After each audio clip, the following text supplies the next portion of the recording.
Pour ne rien manquer, abonnez-vous maintenant. Il est 9h moins le quart sur Sud Radio, 8h presque 47 très précisément. Qu'est-ce que vous attendez d'Emmanuel Macron qui reçoit aujourd'hui Elisabeth Borne, les cadres de la majorité, et puis ensuite de la mission qui est confiée à Elisabeth Borne, puisqu'elle doit recevoir les partis d'opposition d'ici quelques jours, avec l'objectif éventuellement d'élargir à la majorité, et rencontrer aussi les partenaires sociaux, c'est-à-dire à la fois les syndicats et le patronat. Qu'est-ce qu'il faut en attendre? Éric Revel, Arlette Chabot. Éric Revel. Bah écoutez, moi ça va être extrêmement court, ouais. Mon cher Patrick, je pense qu'il faut rien en attendre. Ah, mais oui, vous êtes comme les auditeurs. Je faisais un petit sketch que je vais vous refaire parce que Arlette Chabot est bon public avec moi, donc elle est gentille. Donc je fais le président de la République. Bonjour Madame la Première Ministre. Bonjour Monsieur le Président. Je vous avais confié une mission la semaine dernière. Oui Monsieur le Président, élargir votre majorité. Alors vous en êtes où? Monsieur le Président, une semaine c'est un peu court. Ah très bien, c'est un peu court. Écoutez, je vais recevoir les membres de la majorité. On se revoit dans 2-3 jours, mais il faut élargir votre majorité, Madame la Première Ministre, sinon on n'y arrivera pas. Merci Monsieur le Président. Au revoir Monsieur le Président. Bon, voilà. Donc, ça vous va comme sketch, Arlette? Arlette, ouais. Il faut en attendre d'abord une feuille de route, parce qu'en fait, c'est ça, c'est-à-dire un agenda. À la fois, il y a les rencontres déjà à peu près annoncées par Elisabeth Borne, et puis il y a les réformes que la majorité juge essentielles et prioritaires, et qu'il va falloir mettre sur la table, parce que l'idée, c'est quand même de montrer qu'on continue à gouverner. Maintenant, élargir la majorité, ça ne veut rien dire, dans la mesure où, accord de gouvernement, en fait, le président ne le souhaite pas. Quand on dit élargir la majorité, ça veut dire trouver des votes, arracher des votes supplémentaires pour assurer une majorité absolue au gouvernement. Mais comme le répètent les ministres, c'est cas par cas, c'est-à-dire que projet par projet. C'est ce qui se fait depuis un an. Sauf Arlette, Arlette Chabot, sauf si les LR implosent en vol, ce qui est quand même assez bien parti. Hein, vous avez vu Ciotti qui dit c'est ni une caserne ni l'anarchie totale. C'est en même temps à la sauce Ciotti chez les LR. Si les LR explosent, il y a une partie des députés LR ou des cadres LR qui vont aller du côté de Renaissance ou d'Horizon.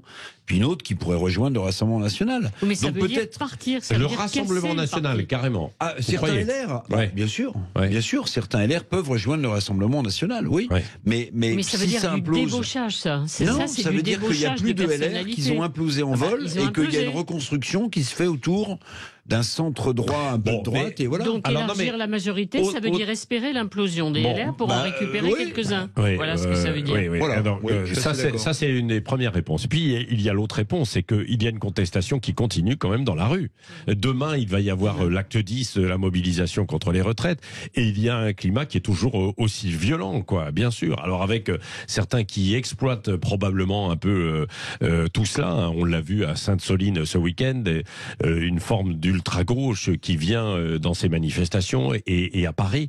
Et il faut encore redouter ça probablement demain, Éric Revel, quoi, non? Oui, d'autant plus que on retrouve les mêmes.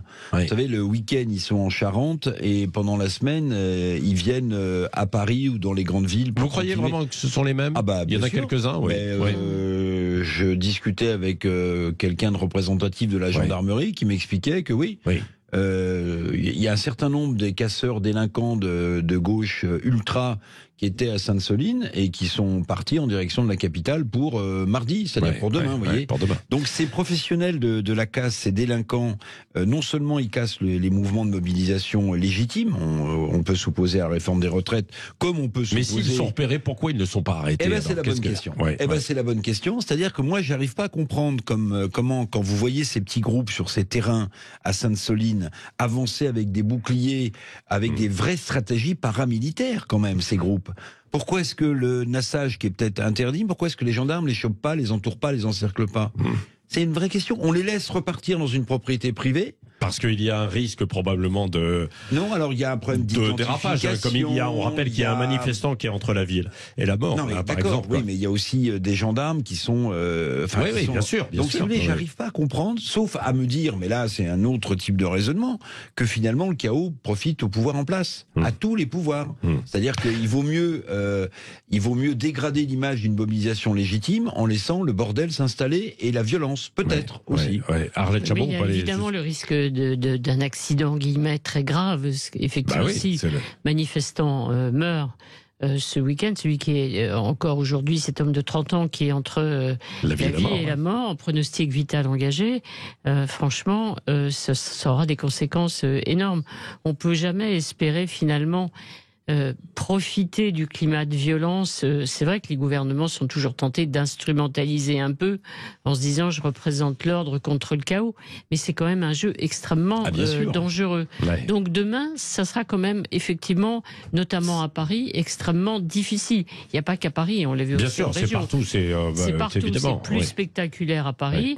Et la difficulté, elle est pour tout le monde, c'est-à-dire quand même pour le gouvernement, pour les organisations syndicales, car vont-ils pouvoir continuer à organiser des défilés qu'ils espèrent massifs, et ils devraient être massifs demain, s'il y a le risque des violences, évidemment, non contenues. Chantal de Narbonne est avec nous au 0826 300 300. Bonjour Chantal. Bonjour à tous.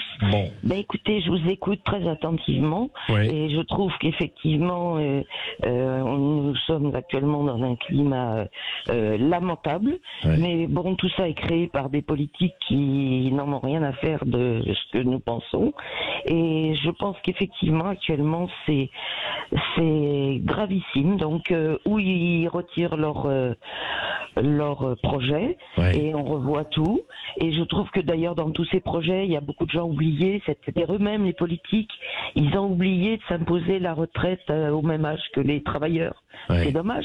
Quand vous voyez des gens de 80 ans qui sont encore en train de s'accrocher à leurs avantages, à leurs différents postes, cumuler des retraites, ça c'est drôle. Il n'y a pas c'est pas prévu dans cette étude de retraite de le non-cumul des mandats. Si, le non-cumul, c'est interdit. Enfin, un certain cumul des mandats qui est interdit en fait aujourd'hui, ce qui n'est pas, à mon avis, sans poser des problèmes pour la représentation. Mais c'est autre chose. Oui, non, mais vous dites que au niveau des retraites. Oui, au niveau des retraites. Non, mais ça c'est il faut 6 mois dans un poste, 6 mois dans un autre, 3 ans dans un, et puis tout ça, ça les gêne pas de vivre Chantal, comme des princes et de toucher les retraites. Ce que vous attendez, vous, donc, de la part d'Emmanuel Macron qui reçoit Elisabeth Borne, ce serait qu'il mette sur pause, comme disait ce matin Arlette Chabot. Tout à fait, sur pause, qu'ils évitent qu'il y ait autant d'affrontements. Et puis, comme disait très justement votre invité, c'est surtout pourquoi est-ce qu'on n'arrête pas les gens qui pourrissent ces manifestations, parce qu'on les connaît, ils sont répertoriés, et ça c'est le problème actuel de la justice, c'est-à-dire que tous les délinquants qui ont 10, 15 entrevues déjà policières sont encore dans la rue. Et le problème des Black Blocs est exactement le même. Donc, c'est des manifestations, elles sont logiques, et c'est lamentable qu'on en arrive là, et qu'on laisse dégrader la France, parce que qui paiera? Encore les travailleurs. Et pourquoi on remet pas les gens, justement, qui sont payés à ne rien foutre, à travailler? Ne serait-ce que pour déboiser, ne serait-ce que pour entretenir les routes, ne serait-ce que... Attendez, mais on est dans une déliquescence totale, et ce ne sont que les travailleurs qui sont pénalisés et qui payent. Donc voilà. Alors les manifestations, elles sont justifiées. Et Monsieur Macron. Alors les manifestations justifiées, Chantal, vous dites, mais pas la violence, quoi, pas les débordements. Parce qu'il y en a certains. Non, mais c'est vrai. Mais il y en a certains qui, lors de ces manifestations, évidemment, ne légitiment pas la violence, mais disent oui, mais. D'accord, mais finalement c'est entre guillemets le seul moyen de se faire entendre. On a entendu certains qui ont du mal à condamner totalement en fait les violences, parce qu'ils disent sinon les violences pacifistes. Ce qui est terrible, bien sûr, d'en arriver en fait à ce raisonnement, quoi. Merci Chantal d'avoir été avec nous. Donc demain ce sera un nouveau test quand même pour Emmanuel Macron et Elisabeth Borne, quoi, et Éric Revel. Oui, alors non, pas vraiment. Si, mais. Je pense que l'enlisement du conflit, la multiplication de mobilisations, même si elle reste très forte, joue en faveur de Macron quand même. Alors il faut attendre l'avis du Conseil constitutionnel, on verra.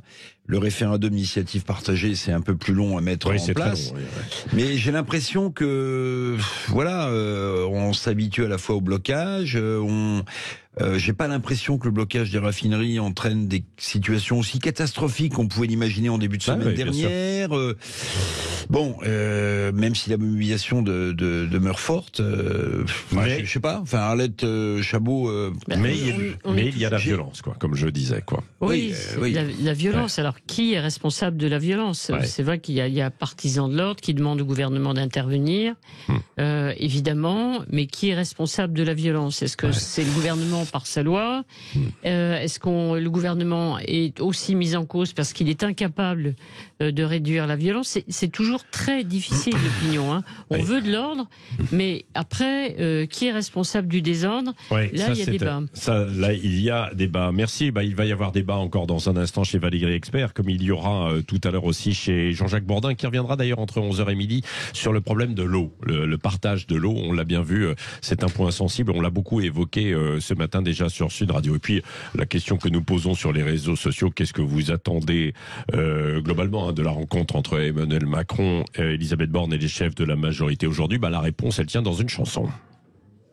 Ah bah voilà. Rien de rien. Bien, c'est très couleur sud. Je ne regrette rien. Il est 8h57 dans un instant. Valérie Expert.